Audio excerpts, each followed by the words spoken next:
بسم الله الرحمن الرحيم.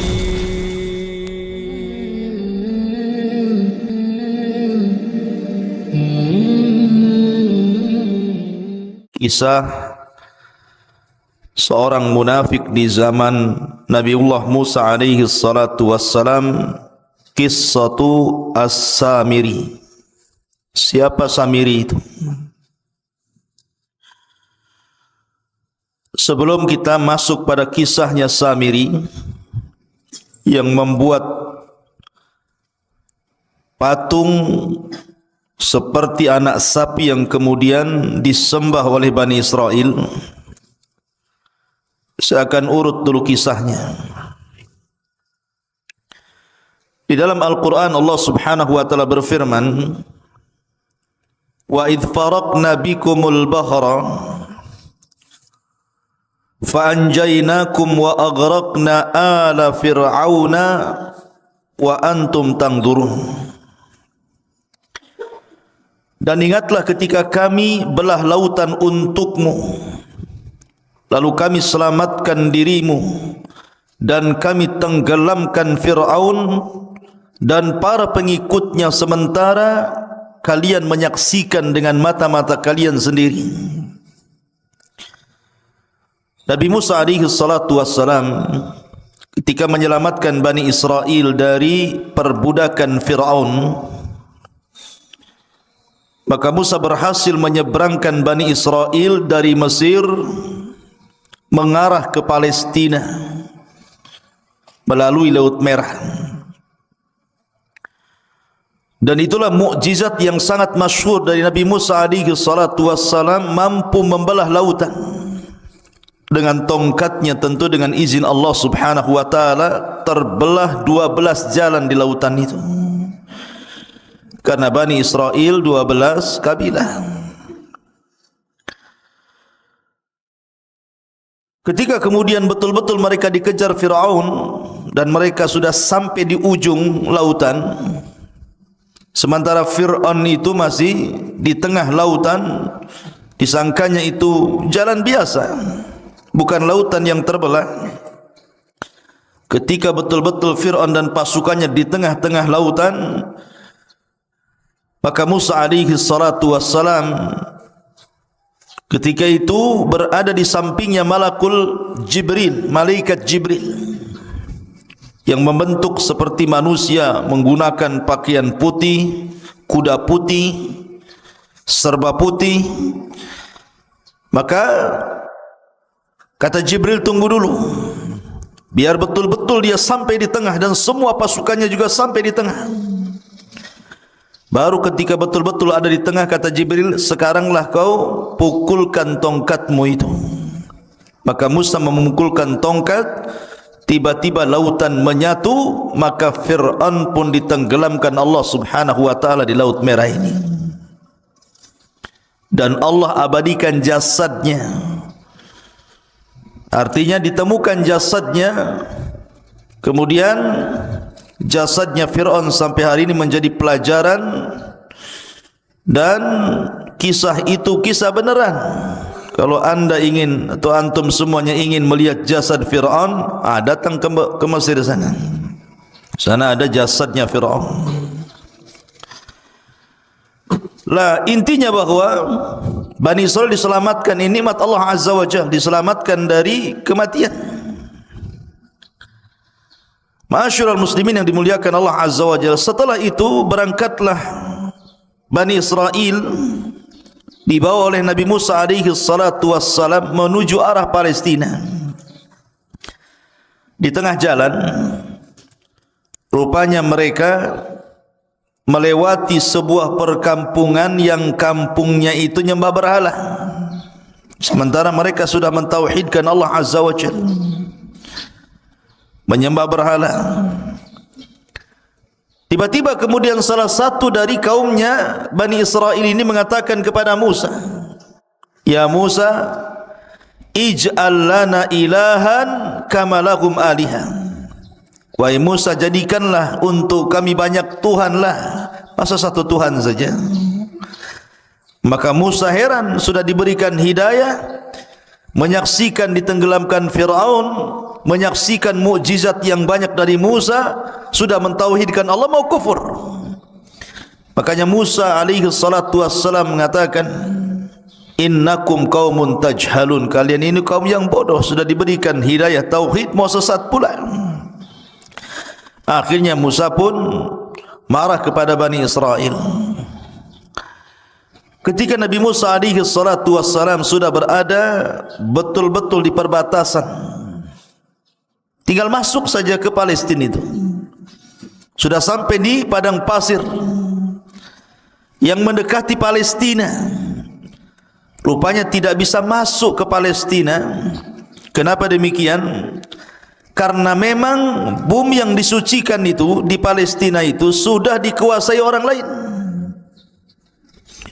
di mana tidak mungkin Musa alaihi salatu wassalam membawa Bani Israel ke dalam Ardul Muqaddasah, bumi yang disucikan Palestina itu, kecuali harus berperang melawan sebuah kaum yang disebut dengan Jababirin minal Amalikah, kaum Jababir dari Amalikah, dari kaum Amalikah itu yang menempati Ardul Muqaddasah, negeri Palestina. Jadi siapa yang menempati sebuah kaum Jababirin dari kabilah Amalikah, di situ sudah duluan menempati Baitul Maqdis. Maka kemudian Musa alaihi salatu wasallam diperintahkan untuk jihad. Jihad pertama kali. Sebelumnya Bani Israel tidak pernah perang. Kalian harus siap-siap perang, bertempur merebut Baitul Maqdis dari Amalikah. Bahkan Yusha ibn Nun yang ketika itu sangat dipercaya Nabi Musa alaihi salatu wasallam, yang menemani Musa saat pergi mencari Khidir adalah Yusha ibn Nun, pembantunya. Yusha ibn Nun mengatakan, ya qaumi idkhulu alaihim min babil Madinah kama amarakum yang surkumullahu fala ghaliba lakum. Wahai kaumku, masuklah kalian dari pintu depan, pintu kota,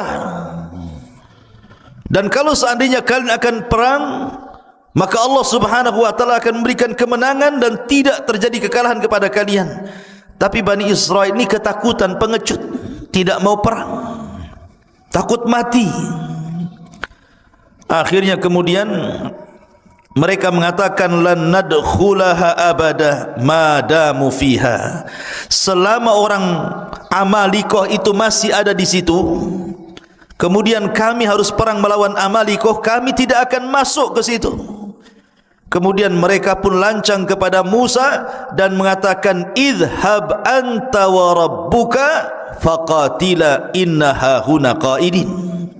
Hei Musa, kalau engkau ingin perang, sono berangkat sendiri, ajak Tuhanmu perang berdua, kami nonton di sini siapa yang kalah siapa yang menang.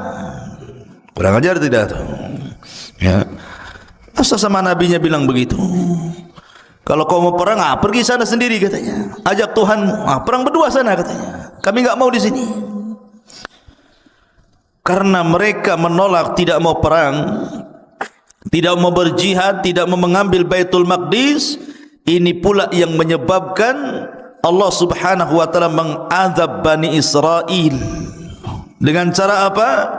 Akhirnya mereka tidak bisa keluar dari negeri itu, tersesat di padang pasir, tersesat di sebuah negeri yang disebut Ardut Tih namanya, negeri Tih,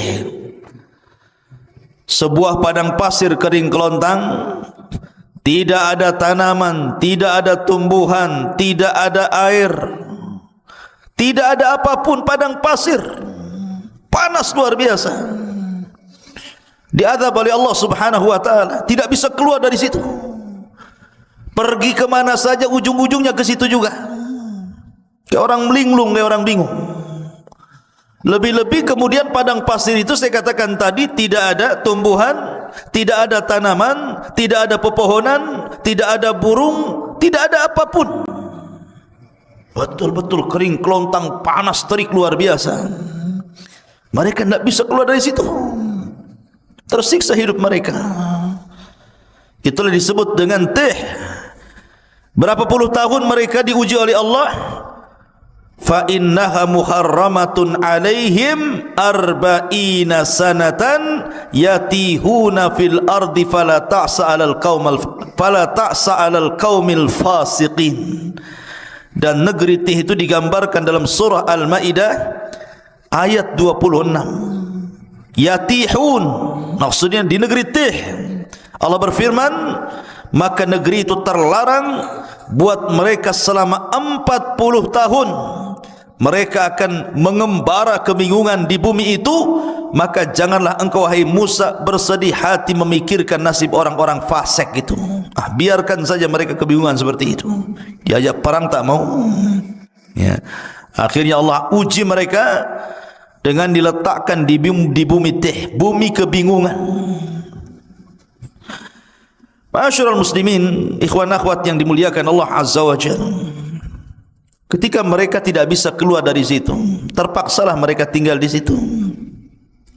Dengan panas terik yang luar biasa, dengan kelaparan karena susah cari makanan. Apa yang mau dicari makanan? Binatang buruan pun tidak ada, dedaunan yang akan dimakan pun tidak ada, apalagi buah-buahan. Namanya padang pasir kerang kelontang, apa yang mau dimakan? Masa makan pasir? Tak mungkin. Akhirnya kemudian ketika mereka lapar, mereka datang kepada Musa alaihi salatu wassalam. Ya Musa, kami lapar, kami pengen makan. Tolonglah berikan kepada kami makanan. Berdoalah kepada Rabbmu agar diturunkan makanan kepada kami. Subhanallah, Allah Karim. Nabi Musa alaihi salatu wassalam walaupun melihat Bani Israel sudah kurang ajar, su'ul adab namanya kepada nabinya, tetap saja Musa itu sabar. Laqad udhiya katsiran fasabara. Musa itu sudah banyak diuji oleh kaumnya tapi sabar. Akhirnya Allah janjikan kepada Bani Israel yang tersesat di Ardut Tih itu diberikan makanan. Kalau pagi diberikan makanan man, kalau sore hari diberikan makanan salwa. Manna was salwa. Apa itu manna dan apa itu salwa? Kan Allah Subhanahu wa taala berfirman tentang manna was salwa itu. Ada yang mengatakan bahwa manna itu sejenis madu. Sejenis madu yang bisa dimakan, rasanya kayak madu, bahkan lebih manis dibandingkan madu. Dan itu untuk makanan di pagi hari. Diberikan kepada mereka alman. Adapun makanan di sore hari mereka akan diberikan salwa. Salwa itu sejenis burung, daging burung. Kemudian diletakkan di tempat yang tinggi, tinggal diambil saja. Subhanallah ikhwan. Makanan pagi dan makanan sore itu, ketika terbit dan ketika tenggelam matahari itu, Allah mudahkan semuanya. Mereka tidak perlu cari lagi, tidak perlu lelah letih. Pokoknya mereka pagi hari lapar, tinggal diambil saja. Sudah ditentukan tempatnya, nanti tahu-tahu sudah ada saja manna itu tiap pagi. Dan juga burung-burung yang siap santap, tahu-tahu sudah ada saja di sore hari. Subhanallah, ini keajaiban. Tinggal ambil saja. Mau makan pagi sarapan, tinggal cari ambil, sudah ada man di situ. Kalau sudah sore mereka lapar, tinggal makan kemudian salwanya. Ini nikmat mana lagi ikhwan? Makan enggak perlu nyari lagi, enggak perlu kerja, enggak perlu pontang-panting gitu ya. Enggak perlu menjadikan kepala di bawah kaki di atas. Ngapain pula kayak gitu ya? Tetapi Bani Israel ini kaum yang degil ikhwan. Gimana enggak degil?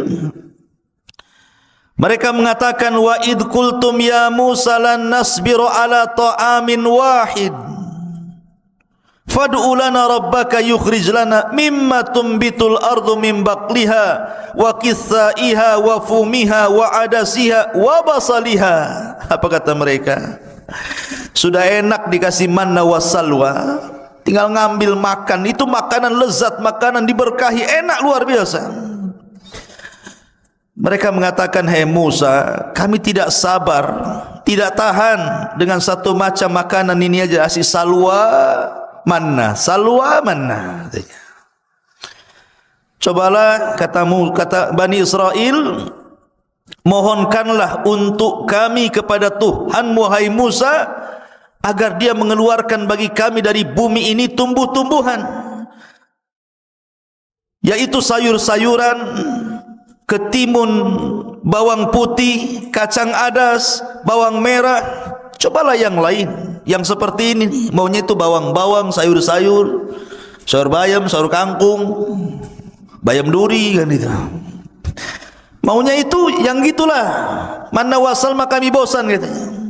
Lihat bagaimana orang-orang Bani Israel ini aneh. Allah sudah berikan makanan terbaik, mau pula makanan-makanan yang rendah-rendahan. Makanya Musa mengatakan kepada Bani Israel, qala atastabdiluna alladhi huwa adna billadhi huwa khair ihbitu misra. Kata Musa alaihi salatu wassalam, kenapa kalian mengganti makanan baik dengan makanan yang rendah? Itu rendah itu. Bawang merah, bawang putih, sayur-sayur itu makanan rendah. Kau bisa datang kemana saja ada itu. Kenapa harus minta kepadaku? Tapi mana salwa ini tidak bisa dicari, karena itu makanan dari Allah subhanahu wa ta'ala langsung. Tapi kalau hanya bawang putih, bawang merah, kacang-kacangan, sayur-sayuran, kau tinggal pergi ke mana daerah di situ. Misron di sini bukan Mesir, tapi daerah mana saja itu mudah dicari. Kenapa pula kemudian kalian tidak mau memakan manna wassalwa lagi? Ihbitu misran fa inna lakum ma sa'altum. Pergilah kau ke sebuah desa atau kota atau daerah, pasti kamu akan memperoleh apa yang kalian minta. Sebab ini Allah mengatakan, dzuribat alaihimudz dhillatu wal maskanatu wa ba'u bighadabim minallah. Maka ditimpakanlah kepada mereka nista dan kehinaan, serta mereka mendapatkan kemurkaan dari Allah subhanahu wa ta'ala. Ketika mereka kehausan, mereka datang kepada Musa, ya Musa kami haus, air sedikit, ini rebutan banyak orang nih. Maka Allah subhanahu wa ta'ala firmankan, wa idistasqa Musa di qaumihi faqul nadrib bi asaqal hajar fanfajarat min husnata asyrata ainan. Dan ingatlah ketika Musa memohon air untuk kaumnya, lalu kami berfirman, pukulkanlah tongkatmu pada batu itu, niscaya akan memancarkan padanya 12 mata air. Maka Musa pun kemudian memukulkan ke batu di padang pasir itu, keluar 12 sumur. Kenapa? Karena kabilah Bani Israel ada 12, jadi jangan rebutan. Kamu punya sumur masing-masing nih. Ya, kamu jangan kabilah ini, jangan kau minum di sini, sumurmu yang sana. Jadi jumlah sumur disesuaikan dengan jumlah kabilah. Kemudian mereka mengatakan, ya Musa, panas, ini padang pasir, enggak ada pohon untuk bernaung, kami hanya di tenda-tenda panas. Akhirnya mereka pun kemudian meminta kepada Musa alaihi salatu wassalam agar Allah menaungi mereka.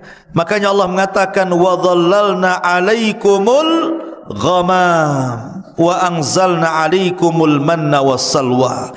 Dan kami naungi kalian dengan awan. Tiba-tiba ada awan yang menghalangi antara kepala mereka dengan matahari, sehingga mereka tidak kepanasan lagi. Kurang apa nikmatnya Bani Israel? Mereka panas dikasih awan menaungi mereka sehingga tidak tersengat matahari. Mereka minum, Musa alaihi salatu wassalam kemudian memukulkan tongkat, keluar sumber mata air. Mereka lapar, Allah turunkan manna dan salwa. Dalam riwayat, mereka pun meminta baju, karena bajunya sudah lama mereka pakai gitu, enggak ganti-ganti. Tuh, bayangkan sampai minta baju, ya, baju lebaran. Sampai kemudian bukan hanya itu saja, mereka meminta macam-macam kepada Musa alaihi salatu wassalam. Tapi Musa itu memang nabi yang sabar untuk mengobati Bani Israel. Intinya, di bumi Tih ini mereka kesulitan. Lah setelah segala nikmat yang Allah anugerahkan di bumi Tih ini, dari silah Musa karena lama, itu kan ujian bagi mereka selama 40 tahun. Musa tidak mungkin membiarkan mereka seperti itu. Musa harus membuat undang-undang, yang mana undang-undang ini bisa menertibkan kehidupan mereka. Maka Musa pun meminta kepada Allah untuk diturunkan undang-undang kepada mereka. Maka Allah janji untuk menurunkan Taurat kepada Musa asal Musa berangkat ke bukit yang disucikan Allah Azza wa Jalla, Bukit Tur, Bukit Saina. Akhirnya Musa alaihi salatu wasallam diperintahkan Allah untuk berangkat selama 30 hari meninggalkan Bani Israel untuk mendapatkan mandat Taurat. Ketika itu Bani Israel diserahkan kepada adiknya Harun. Berangkat Nabi Musa selama 30 hari. Ma'asyiral muslimin, ikhwan akhwat yang dimuliakan Allah Subhanahu wa taala. Maka selama 30 hari itu Nabi Musa berpuasa. Ada yang mengatakan 30 hari berpuasa itu bertepatan dengan bulan Dzulqa'dah. Satu bulan, bulan Dzulqa'dah, Nabi Musa berpuasa. Ketika sampai di bukit Tur, Bukit Saina, maka Musa pun beriktikaf di bukit itu selama 30 hari 30 malam, berpuasa terus, tidak membatalkan puasanya, karena tahu akan berjumpa dengan Allah. Ketika sampai di tanggal 30, sebagaimana ditetapkan oleh Allah Subhanahu wa taala, tiba-tiba Nabi Musa membatalkan pula puasanya. Bukan tidak ada alasan, karena alasan Nabi Musa kenapa membatalkan puasa di hari ke-30, karena takut kalau seandainya dia bicara dengan Allah mulutnya bau. Karena orang puasa itu kan mulutnya tidak sedap. Tiba-tiba ketika dia hendak membatalkan puasanya karena sebab itu, maka Allah Subhanahu wa taala melarang dan mengatakan, wahai Musa, jangan kau batalkan puasamu, fa inna luhufa fammis saim atyab indallah min rihil miski. Karena bau mulutnya orang yang berpuasa itu lebih harum di hadapan Allah dibandingkan minyak kasturi. Di hadapan Allah, jangan di hadapan kawan antum, baulah.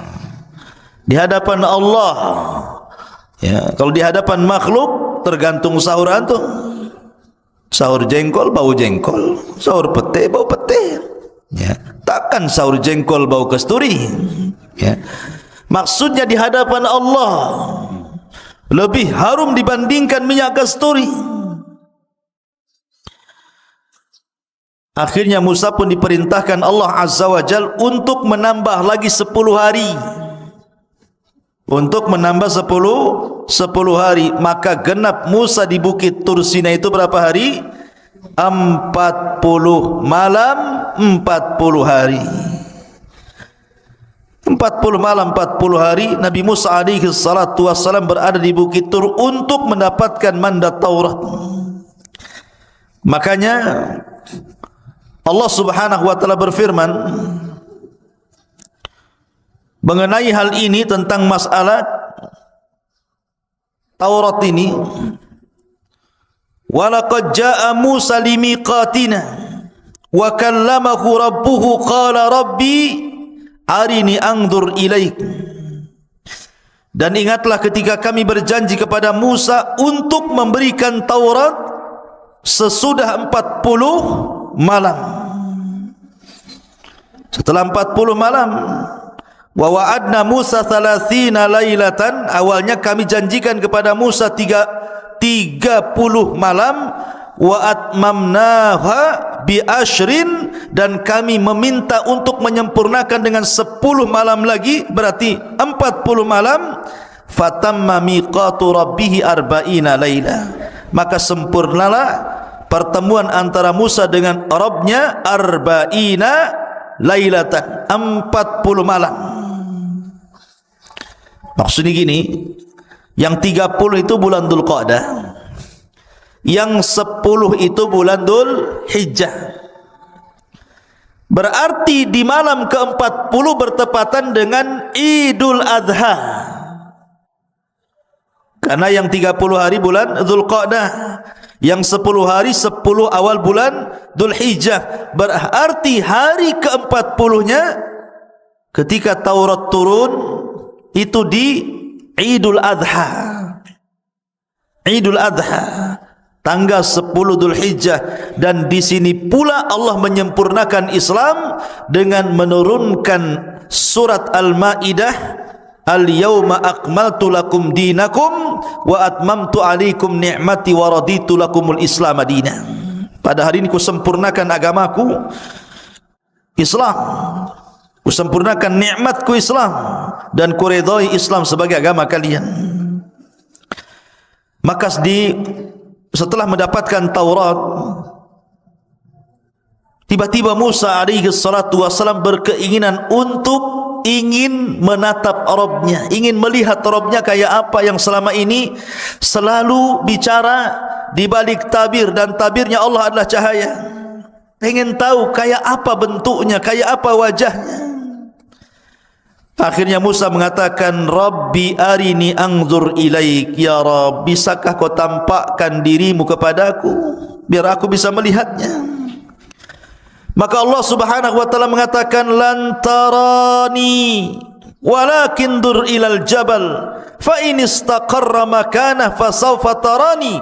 Falamma tajalla rabbuhu lil jabali ja'alahu dakka wa kana Musa sa'iqa wa kharra Musa sa'iqa falamma afaqa qala subhanak tubtu ilaika wa ana awwalul mu'minin. Kata Allah Subhanahu wa taala, ya Musa, engkau enggak mampu melihatku. Bukan aku tidak bisa dilihat, matamu yang enggak sanggup melihatku, kata Allah. Akan tetapi kalau kau enggak yakin, lihatlah bukit yang penuh dengan batu itu, Bukit Tur Sina ini. Kalau aku menampakkan diriku kepada bukit itu dan bukit tidak bergerak dari tempatnya, kau akan melihatku. Tapi kalau sebaliknya, bukit itu hancur karena melihatku, maka selamanya kau tidak bisa melihatku. Falamma tajalla rabbuhu, ketika Rabbnya menampakkan diri lil jabali, kepada gunung, apa yang terjadi? Ja'alahu dzakka, tiba-tiba gunung gempa, hancur, lebur, berantakan. Wa kharra Musa sa'iqa, Musa terpental kemudian pingsan. Tiba-tiba Musa mengatakan, tubtu ilaika, aku tobat kepadamu ya Rabb. Falamma afaq, ketika dia sadar dari pingsannya, tubtu ilaik, aku tobat kepadamu ya Rabb. Wa ana awwalul mu'minin, aku beriman, tidak perlu kau tampakkan zatmu kepada aku, katanya. Lihat, dari sini menunjukkan bahwa Tuhan kita Allah tidak akan pernah terlihat di dunia. Kalau ada orang mimpi ketemu Allah, dustakan kemimpiannya. Oh, semalam saya bermimpi. Ya, ada apa? Ketemu Allah, dusta kau. Itu aja. Karena dulu ada di Batam ini, orang ngaku-ngaku bisa melihat Allah di air yang dalam baskom. Jadi ada ajaran sesat di Batam dulu. Kalau anda ingin melihat Allah, bayar 500.000. Masuk ke kamar, di situ ada baskom diisi air, entah komat kamit waswesnya apa gitu kan. Kemudian suruh dilihat, kau lihat situ. Nanti kau akan melihat Allah di situ, katanya. Ya, sampai anjing mencret pun nengok gitu, mana bisa? Enggak mungkin dilihat Allah itu. Ya, Nengok aja air, enggak mungkin ada Allah. Allah tidak bisa dilihat. Jangan lagi kita. Nabi Musa alaihi salatu wassalam saja minta ditampakkan, Allah tidak sanggup. Gunung saja bisa hancur. Kalau seandainya Allah tampak dalam genangan itu, bisa hancur wajah kalian kan gitu. Terbakar. Kalau sampai tabir Allah dibuka dari zatnya, terbakar syubuhatul ardh, satu bumi bisa terbakar, ikhwan. Bagaimana pula kemudian sok-sokan bisa melihat Allah? Penipu. Ya. Ma'asyiral muslimin yang dimuliakan Allah Azza wa Jalla. Lah akhirnya kemudian Musa pun sebelum pulang diberitahu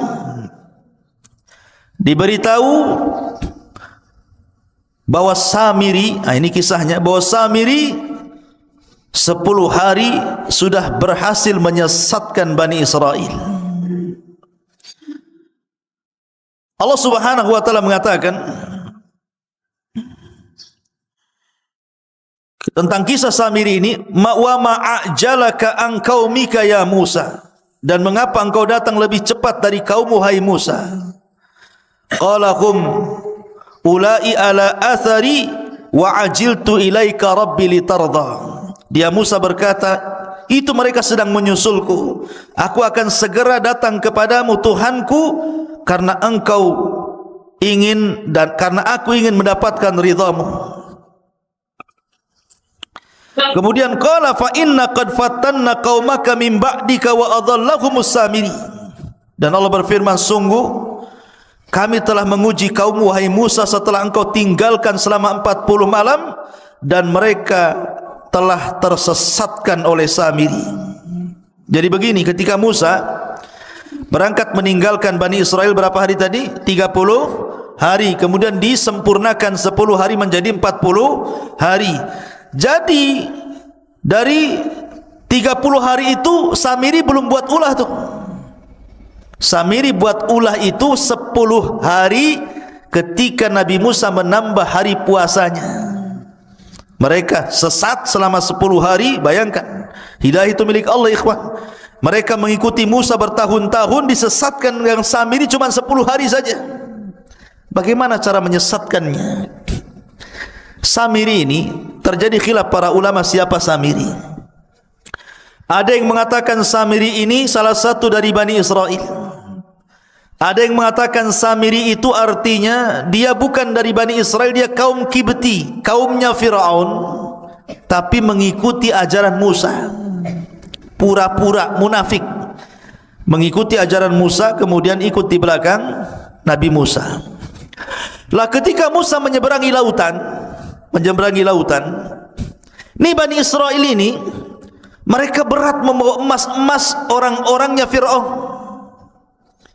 Jadi ada sebagian emas-emas itu diambil dari tetangga-tetangga mereka waktu di Mesir. Ada yang pinjam uang mereka kan berupa dinar, emas gitu ya. Ada yang kemudian pinjam, ada yang kemudian bekerja dapat gaji duluan, kerjanya belum selesai. Pokoknya banyak. Intinya bahwa itu emas-emas itu tidak boleh dibawa karena bukan hak mereka. Maka mereka bertanya kepada Nabi Musa, bagaimana dengan emas-emas kami wahai Musa? Apakah ini halal untuk kami? Kata Musa, tidak halal. Emas-emas itu harus kalian buang di lautan ini. Jadi ketika mereka berjalan di lautan itu yang sudah jadi jalan, dibuanglah emas-emas itu sampai ke pinggir sana. Lah Samiri melihat ada buang emas banyak-banyak. Oh, ini emas banyak, kenapa pula dibuang-buang katanya. Diambilnya, dikutipnya satu-satu, akhirnya dapatlah 1 karung emas-emas yang dilempar-lempar itu. Kemudian setelah itu Samiri melihat ada orang berbaju putih, berkuda putih di samping Musa, dan seolah-olah dia pula yang memberikan instruksi. Kata orang putih begini, maka Musa akan begini. Kata orang putih begitu, maka Musa akan begitu. Samiri kaget, kenapa Musa diperintahkan orang itu?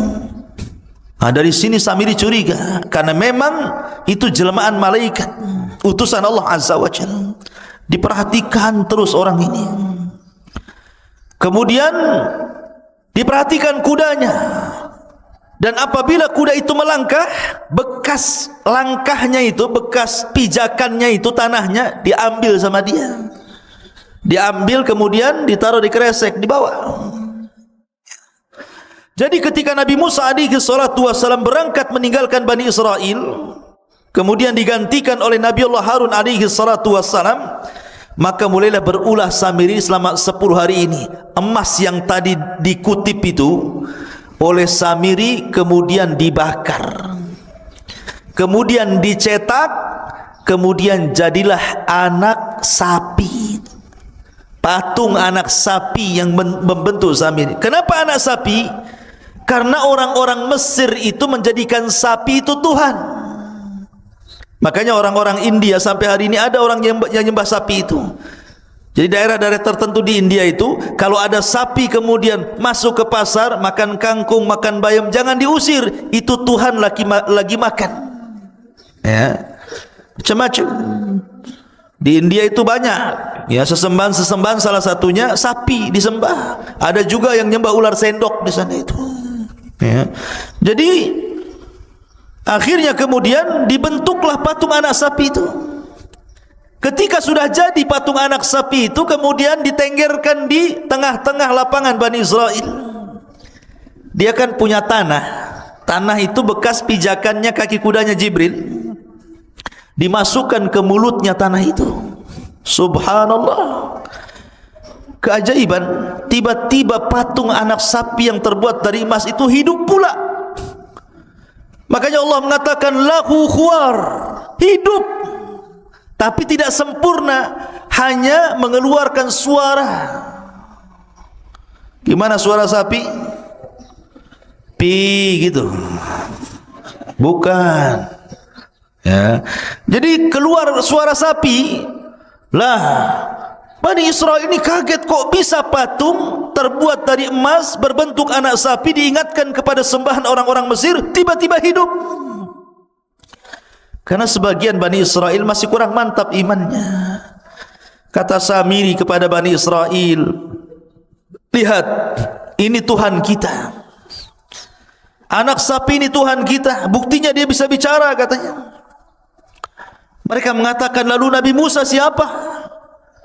Dan kemana? Bukankah dia ingin membuktikan ketuhanannya? Kata Samiri, Musa salah. Yang benar ini Tuhannya, bukan apa yang didakwahkan Musa. Lihat, Musa salah tempat, jauh-jauh ke Bukit Tur untuk mencari Tuhannya, padahal Tuhannya ada di sini, katanya. Nih Tuhannya anak sapi ini. Dari situlah akhirnya ada yang mengatakan 70.000 sekian gitu, Bani Israel pun murtad. 10 hari menyembah patung anak sapi. Ya, sebagian mereka murtad dan sebagian mereka bertahan. Ah, ini enggak percaya, kami harus tanya dulu Musa, apakah ini Tuhan atau bukan? Yang sebagian lagi tetap mengatakan bukan Tuhan. Jadi manusia ketika itu terbagi menjadi 3. Ada yang tetap di atas tauhid, tidak mau menyembah patung anak sapinya yang dibuat oleh Samiri. Yang satu justru ada yang langsung menuhankan patung anak sapinya Samiri. Kemudian yang ketiga masih nunggu, masih ragu-ragu. Ah, tunggu, tanya dulu, nunggu Musa datanglah. Kalau memang kata Musa ini Tuhan kami sembah, kalau enggak. Akhirnya kemudian Musa sudah diberitahu sama Allah bahwa kaumnya sudah disesatkan Samiri. Udah marah, pengen balik saja Musa itu. Masalahnya Musa tidak mau menyalahkan Bani Israel, tapi mau menyalahkan abangnya Harun. Ngapain saja Harun itu? Masa baru ditinggal 40 hari sudah murtad? Akhirnya pertama kali dia marah kepada Harun. Datanglah Musa dari safarnya membawa papan Taurat. Faraja'a Musa ila qaumihi ghadbanan asifan. Qala ya qaumi alam ya'idukum rabbukum wa'dan hasanan afa atala 'alaikul ahdu am aradtum an yahilla 'alaikum ghadab min rabbikum fakhlaftum maw'idi. Musa pun mengatakan, kemudian Musa kembali kepada kaumnya dengan marah, bersedih hati. Musa berkata, wahai kaumku, bukankah Tuhanmu telah menjanjikan kepadamu sebuah janji yang baik? Apakah terlalu lama masa perjanjian itu bagi kalian? Atau kalian hendak agar kemurkaan Tuhan menimpa kalian? Mengapa kalian melanggar perjanjian denganku? Kemudian mereka mengatakan, qalu ma akhlafna mau'idaka bimal kina walakin hammalna auzaran min zinatil qaumi faqadhafnaha fakadzalika alqas samiri. Mereka mengatakan, kami tidak melanggar perjanjian wahai Musa dengan kemauan kami sendiri, tetapi kami harus membawa beban berat dari perhiasan kaum Fir'aun, kemudian kami lemparkan ke dalam api itu, dan demikian pula Samiri melemparkannya. Maka datanglah Musa kepada siapa? Kepada Harun. Ketika sampai saja depan Harun, langsung dijambak janggutnya, ditari kepalanya. Gini dah, gitu, tahu kan? Jadi dijambak rambutnya, ditari janggutnya, begitu. Musa itu Harun abangnya, kakaknya, saking marahnya. Pegang kepala, pegang jenggot, ditarik ke depan. Apa katanya Musa alaihi salatu wassalam kepada Harun? Mereka mengatakan, kenapa kau sesatkan Bani Israel, kata Musa.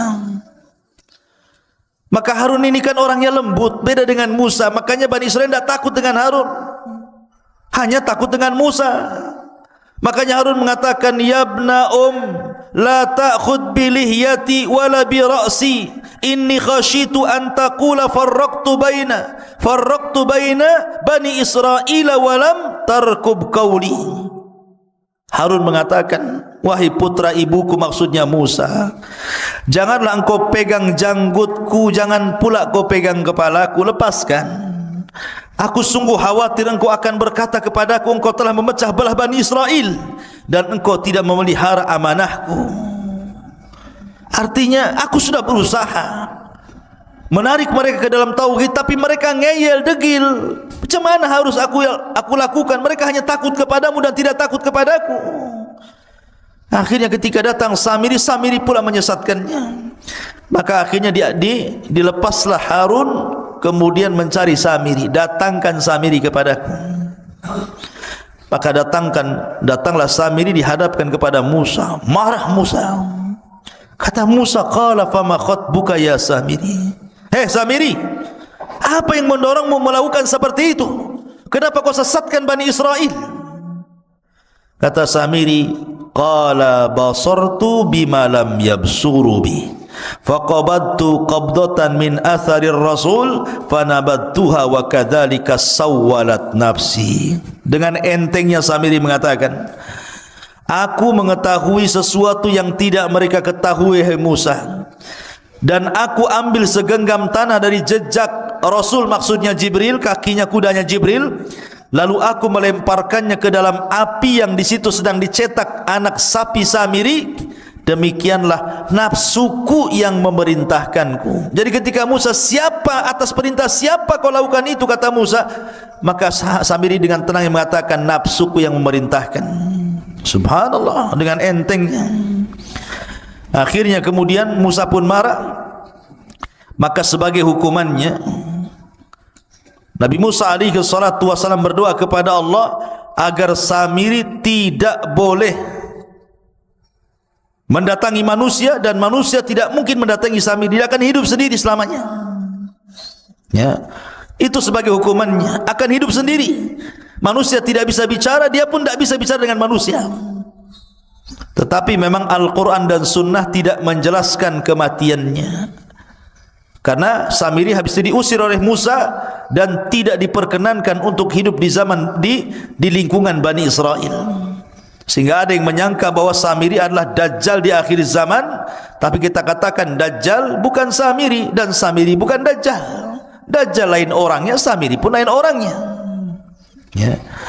Intinya bahwa Nabi Musa alaihi salatu wasallam kemudian mengadab Samiri. dengan cara berdoa kepada Allah agar dia tidak bisa ditemui manusia dan dia tidak bisa menemui manusia, sendiri hidupnya. Kemudian melihat Nabi Musa marah, maka mereka disuruh bertobat. Bani Israel yang menyembah patung anak sapi itu suruh tobat. Tiba-tiba kemudian diilhamkan kepada mereka untuk mengucapkan la illam yarhamna rabbuna wa yaghfir lana lanakunanna minal khasirin. Kalau Rabb kami tidak merahmati kami dan tidak mengampuni dosa-dosa kami, kami termasuk orang rugi. Terus itu yang dibicarakan oleh orang-orang yang menyembah patung itu. Masalahnya Musa mengatakan, aku datang sudah bawa papan Taurat ini, dan isi papan ini kalau sampai ada orang musyrik seperti kalian, hukumannya adalah saling bunuh-bunuhan. Kalian harus pulang, ambil bawa pisau dapur, tusuk-tusuk kalian, saling tusuk di antara kalian, saling bunuh di antara kalian. Itu tobatnya. Karena Allah mengatakan, wa idh qala Musa liqaumihi, wa idh qala Musa liqaumihi, dan ketika Musa berkata kepada kaumnya, ya qaumi innakum zalamtum anfusakum bittikhadikumul ijla fatubu ila bari'ikum faqtulu anfusakum dzalikum khairul lakum inda bari'ikum fataba alaikum ila akhiril ayat. Wahai kaumku, karena kalian sudah menzalimi diri kalian menyembah patung anak sapi, tobat kalian. Tapi tobatnya faktulu anfusakum, bunuh diri-diri di kalian. Mak, tobatnya ngeri. Kalau antum di dalam Islam, kalau orang datang ke dukun kemudian menyesal, tinggal balik syahadat, balik ke Islam. Ini tidak. Kalau orang sudah melakukan kesyirikan, maka cara tobatnya harus saling membunuh. Anda bawa pisau dapur, saya bawa gergaji, bawa peranglah sampai mati, sampai dua-duanya mati. Dan itu lebih baik. Sebab kalau mereka menolak untuk saling membunuh, mereka pun akan mati juga. Karena ketika mereka menolak untuk saling membunuh, maka mereka teringat dengan Nabi Musa. Musa pernah mengangkat bukit Tur, kemudian diletakkan di atas kepalanya. Tobat atau dilempar bukit ini, katanya. Kalau tidak tobat, mati juga kena gunung. Kalau tobat, mati juga, sama-sama mati. Masalahnya kalau tobat mati, mati syahid. Tapi kalau mati kena lempar gunung, mati sangit namanya. Enggak syahid kan gitu, karena kena azab ya. Akhirnya mereka perang, saling bunuh-bunuhan, dan itu lebih baik bagi mereka. Matilah hampir 7.000 Bani Israel gara-gara menyembah patung anak Samiri ini. Lihat jahatnya Samiri, munafik, menyesatkan. Akhirnya kemudian Nabi Musa pun setelah kasus Samiri ini tetap masih tidak bisa keluar dari Ardut Tih itu, maka Allah Subhanahu wa taala takdirkan Musa pun meninggal. Tapi sebelumnya Harun meninggal, baru kemudian Musa. Bagaimana Harun meninggal? Dikatakan oleh ahli tafsir, jadi suatu ketika Nabi Musa dan Harun ini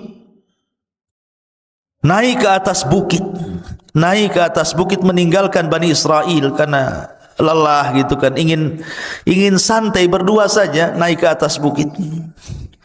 Tiba-tiba di atas bukit itu melihat ada pohon di situ. Kemudian tiba-tiba Harun alaihi salatu wassalam mengatakan, ya Musa, inni uhibbu an anama ala hadas sarir. Dan di bawah pohon itu kayak ada tikar. Sudah ada tikar, ada pohon, ada tikar. Kata Harun, ya Musa, kayaknya saya ingin tidur di sini. Kata Nabi Musa, nam alaih, silahkan tidur. Tapi kemudian Harun mengatakan, inni akhafu ayyatiya rabbi, ayyatiya rabbu hadal bait fayaghdhabu alayya. Tapi aku takut, wahai Musa, kalau seandainya aku tidur di sini, tiba-tiba Rabb pemilik rumah ini kemudian datang dan murka kepadaku. Kata Musa, la tarhab, jangan takut, aku akan melindungi dirimu, tidur saja. Kata Harun mengatakan, ya Musa, kau juga tidurlah di sini di sampingku. Di sampingku. Jadi kalau ada apa-apa kau bertanggung jawab. Akhirnya kemudian Nabi Harun tidur, Musa pura-pura tidur. Rupanya Allah subhanahu wa ta'ala mengirim malakul maut. Ketika tidur itulah Harun dicabut nyawanya, kemudian diangkat ke langit dengan tikar-tikarnya sekali. Itu dalam sebuah riwayat yang dikatakan oleh Imam As-Sudi. Tapi dalam riwayat yang lain, riwayat Ali bin Abi Thalib radhiyallahu an, intinya ketika Harun dan Musa meninggalkan Bani Israel, tiba-tiba kemudian Allah mengurum malakul maut. Kemudian malakul maut ini mencabut nyawa Harun. Kemudian akhirnya malaikat ini membawa jasadnya, kemudian menguburkannya entah di mana, tidak ada yang tahu. Musa pun sedih, kemudian kembali menemui Bani Israel. Harusnya saat kesedihan ini dihibur, malah dituduh pula dia yang membunuh Nabi Harun. Ya, bayangkan. Bani Israel marah kepada Musa, kau bunuh Harun dia, katanya. Karena Harun itu nabi yang dicintai Bani Israel, orangnya lembut, maka dicintai, disukai Bani Israel. Kalau Musa itu orangnya keras, ditakuti Bani Israel. Jadi ketika berdua jalan ke bukit, kok pulang sendirian, tiba-tiba Harun tidak ada. Akhirnya mereka marah kepada Musa, aqaltalta Haruna ya Musa, kenapa kau bunuh Harun wahai Musa? Kata Musa, saya tidak bunuh Harun, dia meninggal. Akhirnya Musa pun berdoa kepada Allah agar dibuktikan jasadnya bahwa dia tidak membunuhnya. Akhirnya kemudian jasadnya diperlihatkan kepada Bani Israel. Baru Bani Israel yakin bahwa Musa tidak membunuh Harun. Memang sudah ajalnya. Dan setelah kemudian Harun meninggal dunia, giliran Musa. Tapi kisah meninggalnya Nabi Musa ini unik masalahnya. Disebutkan dalam hadis Abu Hurairah radhiyallahu an, Rasul yang mengatakan, jaa malakul maut, datang malaikat maut, ila Musa ibn Imran, menuju Musa ibn Imran. Faqala lahu, dan dia pun berkata kepadanya, aku utusan Rabbmu, dan engkau sudah saatnya harus meninggal wahai Musa. Marah Musa kepada malakul maut. Falattama Musa alaihi salatu wassalam aina malakil mauti fafaqaha. Tiba-tiba Musa menampar wajah malaikat maut, keluar kedua matanya. Coba, malaikat maut ditampar sama Musa sampai keluar kedua matanya. Dia bilang, kau mau nyawut nyawaku ya? Tampar akhirnya. Dia tidak tahu kalau itu betul-betul malakul maut, utusan Allah masalahnya. Hadis ini sahih. Maka akhirnya kemudian dikembalikan lagi kedua matanya, kemudian pergi lagi, terbang lagi menemui Allah Azza wa Jal, dan mengatakan, ya Rabb, Musa tidak mau dicabut, malah aku pula ditampar dia, katanya. Maka akhirnya Allah mengatakan, sudah, berangkat lagi kau Musa, aku yang utus engkau. Katakan kepada Musa, saatnya dia meninggal, usia dia sudah selesai. Maka faraja'a malakul maut, maka malakul maut kembali lagi menemui Musa alaihi salatu wassalam dan mengatakan, innaka dan dia mengatakan kepada Musa, wahai Musa, sesungguhnya aku diutus oleh Allah subhanahu wa ta'ala untuk mencabut nyawamu. Akhirnya kemudian Musa pun, karena ini tahu perintah Allah subhanahu wa ta'ala, maka dicabutlah nyawa Musa alaihi salatu wassalam. Sementara Musa berada di negeri linglung, negeri Tih, tidak bisa keluar dari situ. Maka Harun dan Musa sama-sama meninggal di Ardut Tih ini. Lalu siapa yang meneruskan tongkat estafet dakwah Musa? Pembantunya yang kemudian menjadi nabi, namanya Yusa ibn Nun. Yusa ibn Nun yang diberikan mukjizat oleh Allah, bisa menahan matahari. Bagaimana kisahnya? Jadi ketika kelompok-kelompok pengecut yang diajak perang itu sudah mati semuanya, generasi-generasi itu mati semuanya, datang generasi baru, anak-anak muda pemberani dipimpin Yusa bin Nun, baru mereka mau perang. Ketika itu mereka menyerbu orang-orang Amalika yang menguasai Al-Quds, Baitul Maqdis. Ketika kemudian peperangan hampir dimenangkan, tiba-tiba masuk di hari Jumat sudah hampir tenggelam matahari, dan mereka dilarang tidak boleh perang hari Sabtu masalahnya, karena hari Sabtu bagi orang Yahudi itu hari yang diagungkan. Makanya nanti kita akan kisahkan tentang kisah Ashabus Sabti, orang yang diadab di hari Sabtu. Jadi matahari tinggal tenggelam. Ini kalau tenggelam di Jumat sore berarti sudah masuk Sabtu. Sementara ini sudah mau menang. Akhirnya berfikirlah Yusha ibn Nun. Maka dia menatap matahari dan mengatakan, "Inni ma'mur kama annaki ma'mur." Aku diperintahkan Allah sebagaimana kau juga diperintahkan Allah. Tolong jangan tertenggelam dulu sampai Allah menangkan perangnya. Maka matahari di situ saja tidak bisa tenggelam sampai perang betul-betul menang, baru kemudian tenggelam. Maka ini mukjizatnya Yusha ibn Nun, bisa menahan matahari. Kalau antum jangan pergi matahari, ya tetap saja matahari pergi. Atau antum yang pergi ke matahari, kemana? Ke Nagoya sana, ada matahari sana. Ya. Tapi bukan matahari di atas. Ya. Jadi Yusha ibn Nun yang kemudian berhasil menguasai Baitul Maqdis dan Bani Israel bisa masuk. Ya.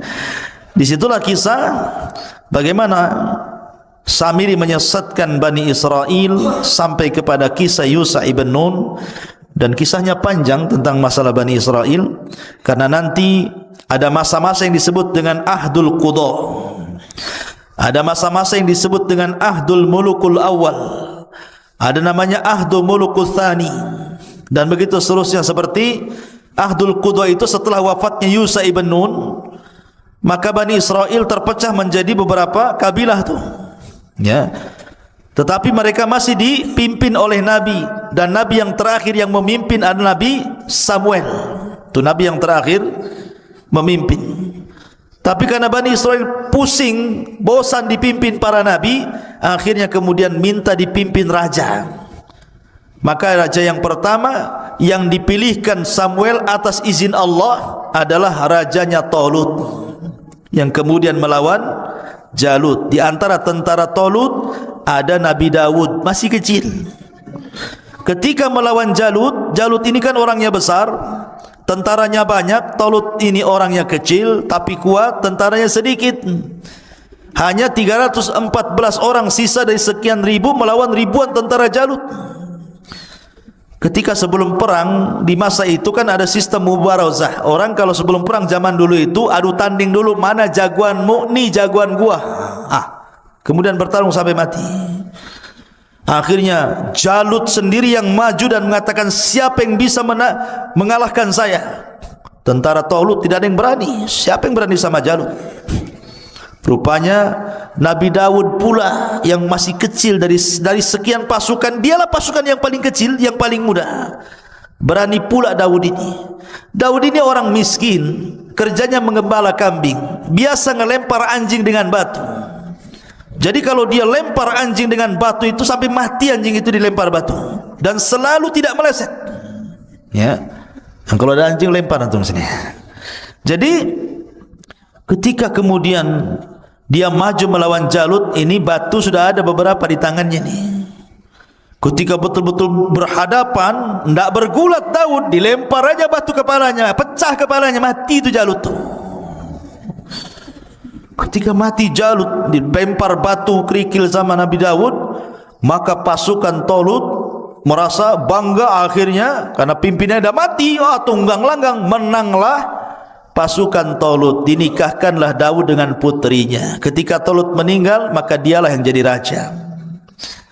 Kemudian Daud meninggal dunia, kemudian diwariskan kepada Sulaiman. Dia pula yang jadi raja. Lah, inilah raja dan raja plus nabi.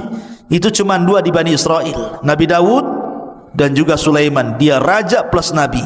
Sulaiman juga raja plus nabi.